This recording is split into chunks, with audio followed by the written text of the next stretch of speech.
ଏହି ଭିଡ଼ିଓରେ ଆମେ ଗୁଣନର କ୍ରମ ବିନିମୟ ନିୟମ ଦେଖିବା। ଦେଖ ମୁଁ ଦୁଇଟି ସଂଖ୍ୟା ନେଉଛି, ଥର ମୁଁ ନେଲି 37 ଆଉ ଗୋଟେ ସଂଖ୍ୟା ନେଉଛି 4। ଏବେ କ୍ରମ ବିନିମୟ ନିୟମ କ'ଣ କହେ? କ୍ରମ ବିନିମୟ ନିୟମ ଅନୁଯାୟୀ ଦୁଇଟି ସଂଖ୍ୟାକୁ ଆମେ ଯଦି ଗୁଣିବା ଏବଂ ଆମେ ତାର କ୍ରମ ବଦଳେଇକି ବି ଗୁଣିବା, ଦେଖିବା ଦୁଇଟି ଯାକ ଉତ୍ତର ସମାନ ହେଉଛି ନା ନାହିଁ। ଦେଖ ପ୍ରଥମେ ମୁଁ କ'ଣ କରିବି, 37ରେ 4 ଗୁଣିବି। ସେମିତି ତାପରେ ମୁଁ କ'ଣ କରିବି, କ୍ରମ ବଦଳେଇବି। ପ୍ରଥମେ 4 ଲେଖିବି, ତାପରେ 37 ଲେଖିବି। ଏବେ 37ରେ 4 ଗୁଣିବା ଲାଗି ପ୍ରଥମେ ଲେଖିବି 37, ତାପରେ 4 ଲେଖିବି ଏବଂ ଗୁଣିବି। 4ରେ 7 ଗୁଣିଲେ କେତେ? 4ରେ 7 ଗୁଣିଲେ 28। 28ରେ ଏକକ ସ୍ଥାନ ରଖିବି 8 ଏବଂ ଏଠି ରଖିବି 2। ତାପରେ 4ରେ 3 ଗୁଣିଲେ 12, 12ରେ 2 ମିଶାଇବା କେତେ ହେଲା? 14। ତେଣୁ ଏଠି ଆମେ ଉତ୍ତର କେତେ ପାଇଲେ? 148। ଏଠି ଲେଖିବି 148। ତାପରେ ମୁଁ କ'ଣ କରିବି, 4ରେ 37 ଗୁଣିବି।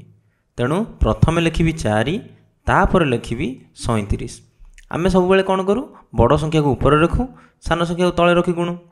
କିନ୍ତୁ ସାନ ସଂଖ୍ୟା ବି ଉପରେ ରଖିକି ବଡ଼ ସଂଖ୍ୟା ବି ତଳେ ରଖି ଗୁଣି ହେବ। ତାପରେ ଆମେ ଗୁଣିବା। ପ୍ରଥମେ 7ରେ 4 ଗୁଣିବା। 7 ଚଉ କେତେ? 28। 28ରୁ ଆମେ 8 ରଖିବା ଏକକ ସ୍ଥାନରେ, 2 ଆସିବ ଦଶକ ସ୍ଥାନକୁ। ଏବଂ ଏଠି ଦେଖ ସଂଖ୍ୟାର ପ୍ରଥମ ସଂଖ୍ୟାର ଦଶକ ସ୍ଥାନରେ କେତେ ଅଛି? କିଛି ନାହିଁ, ତେଣୁ 0 ଅଛି। ତେଣୁ 7ରେ 0 ଗୁଣିଲେ କେତେ? 0 ଏବଂ 0ରେ 2 ମିଶାଇଲେ କେତେ ହେବ?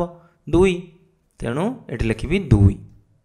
ତାପରେ ମୁଁ ଏଠି କ'ଣ କରିବି, 0 ଗୋଟେ ଦେବି, କାରଣ 3 ଗୁଣିବା ଆମେ ଏବଂ 3ଟା ଦଶକ ସ୍ଥାନରେ ଅଛି।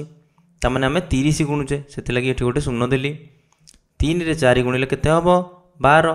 12ରେ ଏଠି ରଖିବା 2 ଏବଂ ପୁଣି ଦଶକ ସ୍ଥାନରେ କେତେ ଆସିବ? 1 ଆସିବ।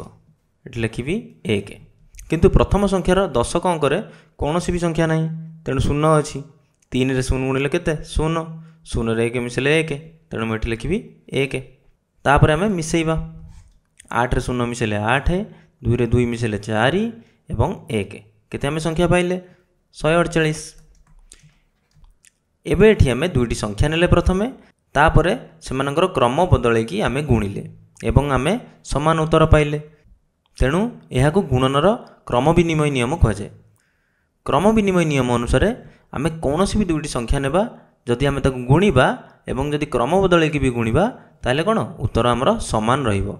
ଏଠି ପ୍ରଥମେ ଆମେ 148 ପାଇଲେ, ତାପରେ ବି 148 ପାଇଲେ, ତେଣୁ ଉତ୍ତର ସମାନ ରହିବ।